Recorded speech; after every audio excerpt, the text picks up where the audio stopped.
Channel नाम नहीं। हाँ, आज करेंगे हम class 11 business studies and topic है आज का हमारा effects of certificate of incorporation.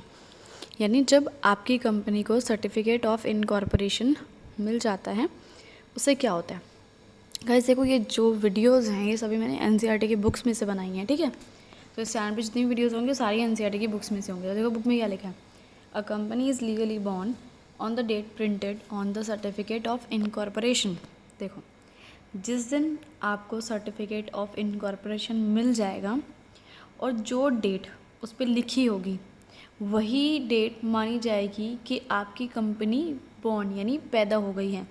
यानी सर्टिफिकेट ऑफ इनकॉर्पोरेशन पे जो डेट लिखी हुई है उस डेट पे आपकी कंपनी का जन्म माना जाएगा। It becomes a legal entity with perpetual succession on such date. और ये माना जाएगा कि इसी डेट को ये एक लीगल एंटिटी बन चुकी है, यानी कानून की नज़र में पैदा हो चुकी है। और परपीचुअल सक्सेशन है इसका। परपीचुअल सक्सेशन का मतलब है चाहे कितने मेंबर्स आएँ, चाहे कितने मेंबर्स जाएँ, चाहे सारे एम्प्लॉयज़ मर जाएँ, चाहे जो भी हो, कंपनी ज़िंदा रहेगी, कंपनी चलती रहेगी, कंपनी अमर है। It becomes entitled to enter into valid contracts. और ठीक इसी दिन से, जो दिन लिखा हुआ है सर्टिफिकेट ऑफ इनकॉर्पोरेशन पे, ये वैलिड कॉन्ट्रैक्ट्स कर सकती है। यानी जिसके साथ भी ये कॉन्ट्रैक्ट साइन करेगी वो वैलिड माना जाएगा, कानून की नज़रों में बिल्कुल उसकी बढ़िया कीमत होगी। The certificate of incorporation is a conclusive evidence of the regularity of the incorporation of the company.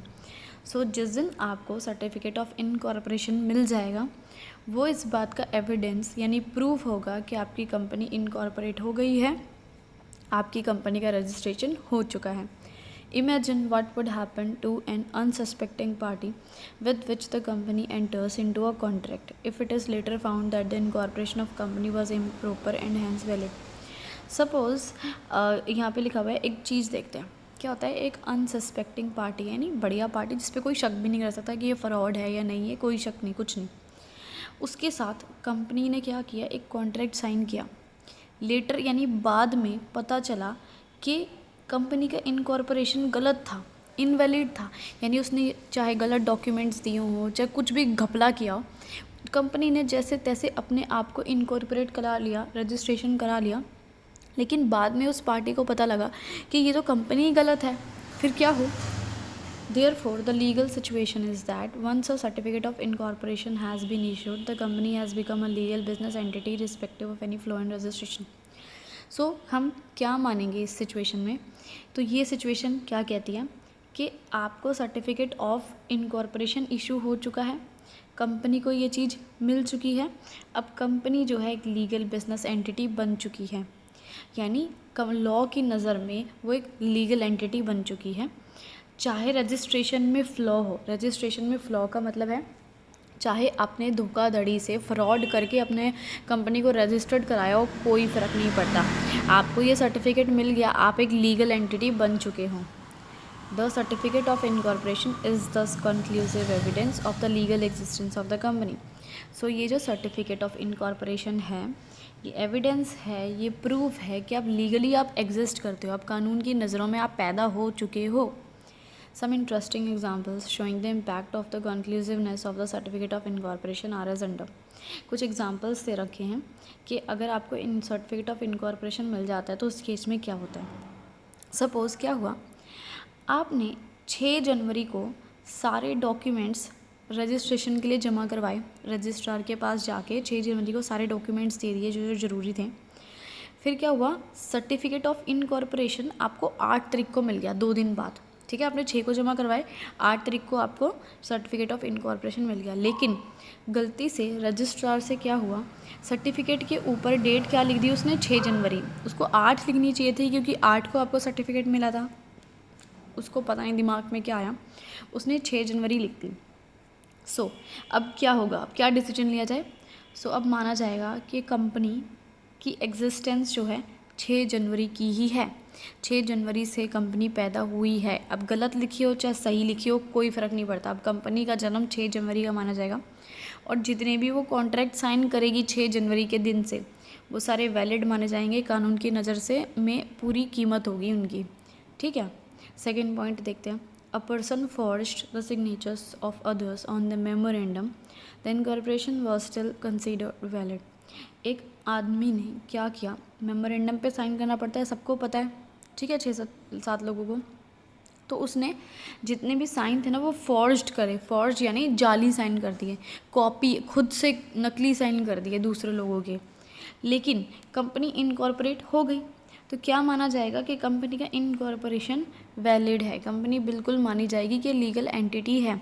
चाहे फ्रॉड तरीके से रजिस्ट्रेशन हुआ हो, कोई फ़र्क नहीं पड़ता, कंपनी फिर भी वैलिड मानी जाएगी क्योंकि आपके पास सर्टिफिकेट ऑफ इनकॉर्पोरेशन है।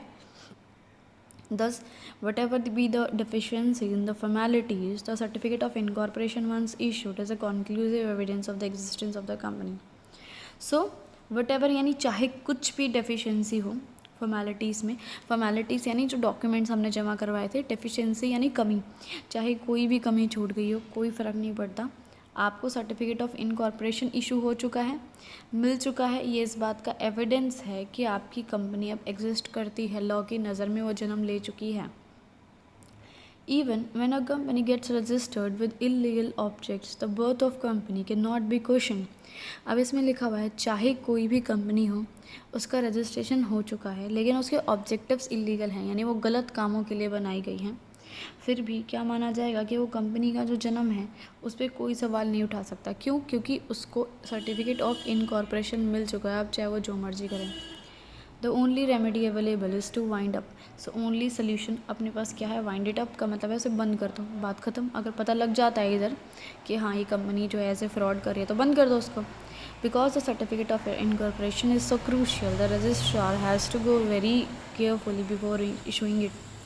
इसमें लिखा है कि जो सर्टिफिकेट ऑफ इनकॉर्पोरेशन है बहुत ज़्यादा क्रूशियल चीज़ है, इम्पॉर्टेंट चीज़ है, इसलिए रजिस्ट्रार को क्या करना है, बहुत केयरफुल रहना है जब उसे इशू करे, भाई बहुत ध्यान से सोच समझ कर इशू करना है। Both public and private companies are required to obtain the certificate of commencement of business within 180 days of incorporation. अब देखो, चाहे कोई पब्लिक कंपनी हो चाहे कोई प्राइवेट कंपनी हो, भाई दोनों को क्या करना है, जब उनको सर्टिफिकेट ऑफ इनकॉर्पोरेशन मिल जाएगा उसके 180 दिन के अंदर अंदर उन्हें एक सर्टिफिकेट और लेना है, उसका नाम है certificate for commencement of business. इसका मतलब है कि आप बिज़नेस कमेंस कर पाओ, यानी अपने बिज़नेस को स्टार्ट कर पाओ अब, ठीक है। Once the certificate for commencement of business is issued by the registrar of companies, it can undertake the business operation. एक बारी आपको certificate of commencement of business issue कर देते हैं, यानी आपको मिल जाता है, किससे मिलेगा, रजिस्ट्रार ऑफ कंपनी से ही मिलेगा। आप अपने बिजनेस ऑपरेशन यानी बिजनेस एक्टिविटीज़ स्टार्ट कर सकते हो उसके बाद, ठीक है। इसकी वीडियो ख़त्म।